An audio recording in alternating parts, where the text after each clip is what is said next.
Hey guys, Kiwi here. Today I wanted to talk about Fear the Walking Dead and everything that has happened up until the most recent episode, Season 2, Episode 11, Pablo and Jessica. So first off, I want to start talking about Madison, Alicia, and Strand, and I'll get more into Nick and the Colonia later on into the video. So let's start out by mentioning how Madison uses Nick's guts trick. It surprised me how she decided to use it on her own. I predicted she was eventually going to, but I thought Nick would have to convince her or something. I wanted Madison's first time using it to be more of a conflict for her character and the people around her, hopefully with Nick or someone from the Colonia influencing the idea. This happened way before I expected to, and of course she always could have just decided to do it on her own, and she was drunk and it was so random, and honestly, it didn't have the impact it could have. So the main trio decides to fortify the hotel, which I feel is a complete waste of time. Strand even says this isn't home. I can't see them permanently staying here, so why bother spending the time here? It all seems to boil down to character development. That's the only logical explanation aside from filler. Alicia and Madison's transformations as characters will rely on one another as they develop and change who they are and what their outlook on this world is. Now that Madison doesn't have Travis or Nick to look after, she can be more focused on what she needs to do to survive and thrive in the apocalypse.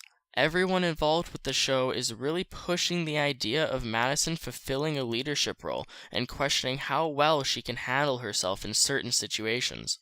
At one point, Madison apologizes for being a bad mother in the past to Alicia, which has been a long time coming. It was made more relevant to us once Madison talked to Strand about her family at the bar, but the stigma of Madison neglecting Alicia has always been there since the beginning.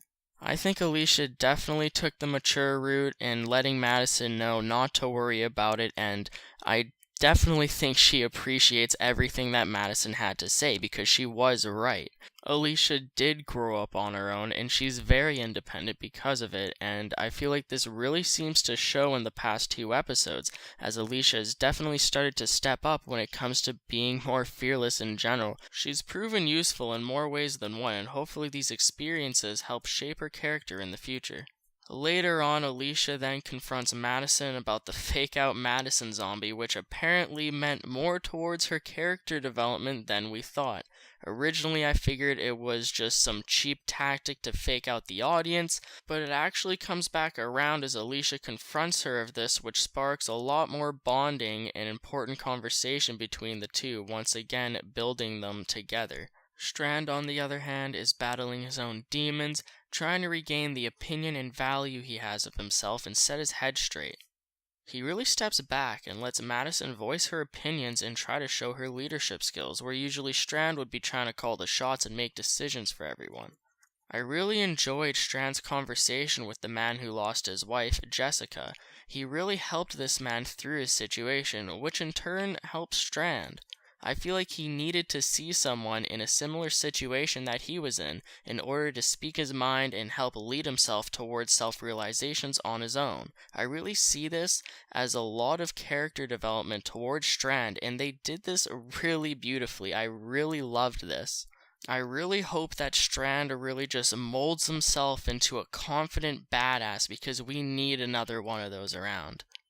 Now on to the thing that didn't strike me so well this episode. They trained all the zombies onto the pier and away from the hotel, but isn't this counterproductive? In Season 2A of Fear the Walking Dead, the first half of this season, they clearly show zombies washing ashore, and they also prove that zombies can walk or float or drift underwater in whatever way the current is taking them. Correct me if I'm wrong, but zombies don't die underwater, they can't drown, and following this logic, wouldn't all those zombies just end up back on the beach right beside the damn hotel, because all of the vicious waves and currents are flowing right back onto the beach, splashing on the shore? We've seen it many times in different scenes, and the shore is literally right across the street from the hotel, right? So by having all those zombies jump off the pier, wouldn't they just all get carried back back to the beach again by the current. I mean, sure, the zombies aren't in the hotel anymore, but they're still going to be wandering around, surrounding the area and the town now. I'd love any input on this entire situation, and feel free to leave some in the comments. And I mean, the only thing that I could think of is how Alicia seemed like she had her feet stuck in the ground, so maybe the zombies can't get back, but like that just doesn't really make sense. Am I missing something obvious here? I don't know, man. Just let me know. I'd really like to hear your opinions. Alright, let's move on to Nick and the Colonia. So, the way the sneak peek showed last time Nick cutting the lines of the drugs made us believe that he was relapsing, when in reality he was convincing Alejandro to let him cut the drugs to make more with what they have to spare themselves more time in the long run. Alejandro sees things from a pharmaceutical perspective. Nick has the perspective of a junkie. It's interesting to see these two completely separate mindsets collide, bouncing off of each other and working together. He warns Nick of stealing drugs from him, however, and I really hope that Nick doesn't relapse. The thing is, though, will the cartel they're trading with notice that the drugs were cut? Nick seems to be pretty frickin' certain that they're gonna be too busy fiending to get high to even notice or care. The thing is, though, in one of the sneak peeks for the next episode, it shows Alejandro, Nick, and Louisiana showing concern of the people leaving the Colonia, saying it's not safe. This leads me to believe that maybe the Colonia will get attacked, but more on that later. Right now, I kinda wanted to talk about how Alejandro seems to be mentoring Nick to use his head more and think before he acts. It's almost like Alejandro knows he's smarter than everyone else, but doesn't act like it. He sees Nick as a possible leader and is building him to become one, or at least have the skills of one if needed. Nick seems to get through all the situations he gets put in, but maybe if he used his head a little more, he wouldn't be put into those situations in the first place. So Louisiana mourns as she loses her brother Pablo. Nick confronts her and comforts her as it leads to obvious tension between the two. She feels comfort in him that no one else can make her feel as she grows more and more attached to him. She then goes and spends time with Nick later on that night and opens him up about his family history. I was expecting her to yell at him for running away from his family, considering how important it is to her and her people. I suppose she just makes the mature decision to not assume anything or judge him for being alone, as she even says that she couldn't picture him with a family when he mentions that he had a sister. And then finally, Louisiana makes the move on Nick, and I guess they're together. I mean, they made this pretty freaking obvious, besides the fact that the actor that plays Louisiana, along with the executive producer of the show, heavily implied this. I mean, I feel like the kiss was just kind of out of place.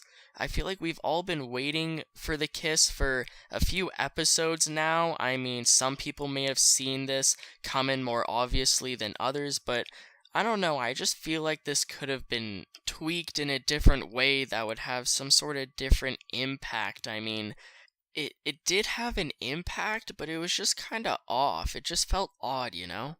Regardless, hopefully they can create a badass duo. She is definitely starting to grow on me as a character. She seems to be almost needed in Nick's life to really smarten him up and hopefully make him act more mature. The thing is, a relationship in a world like this can become a liability as it can hinder your decision-making skills in crucial situations, but I feel like Louisiana and Nick are both smart enough to watch each other's backs and grow off of each other for the better. And finally, I wanted to mention the sneak peek that we got at the end of the Talking Dead episode, and what it seems to imply for the Colonia. The trailer shows what looks like a dad with his two daughters trying to escape the Colonia as they run to the bus to pass through the Wall of the Dead. The reason being, they say it isn't safe anymore, which brings us to the obvious question, why is the Colonia not safe? The Wall of the Dead seems to be completely intact, so it's not the zombies that they're worried about. This means that the cartel could have caught on to Nick cutting the oxys and therefore be threatening the Colonia. They made a huge stigma around not pissing off the cartel and keeping the Colonia safe. If Nick keeps pissing them off, they're gonna do something horrible about it. Could the cartel destroy the Colonia? The executive producer has stated that Colonia's brightest days were marked, and that we'll never see them as peaceful or happy again, sadly. It is implied that the Colonia will be destroyed, which is honestly disappointing. Literally, almost every single location a Walking Dead group calls home ends up getting destroyed, whether it be the TV show or the comic Fear the Walking Dead or Telltale's games as well. It's such a commonly run theme in the universe, and it's starting to get stale and a bit old. Many people have complained about this running theme. Personally, I can think of a friend or two who have complained about this and even stopped watching the show because of it. And honestly, I was hoping the Colonia would end a bit differently. Anyways, guys, I thank you for watching. Feel free to leave a rating on the video if you've made it thus far, and as always, I appreciate that feedback down below. But until next time, I'll talk to you guys later. Peace out.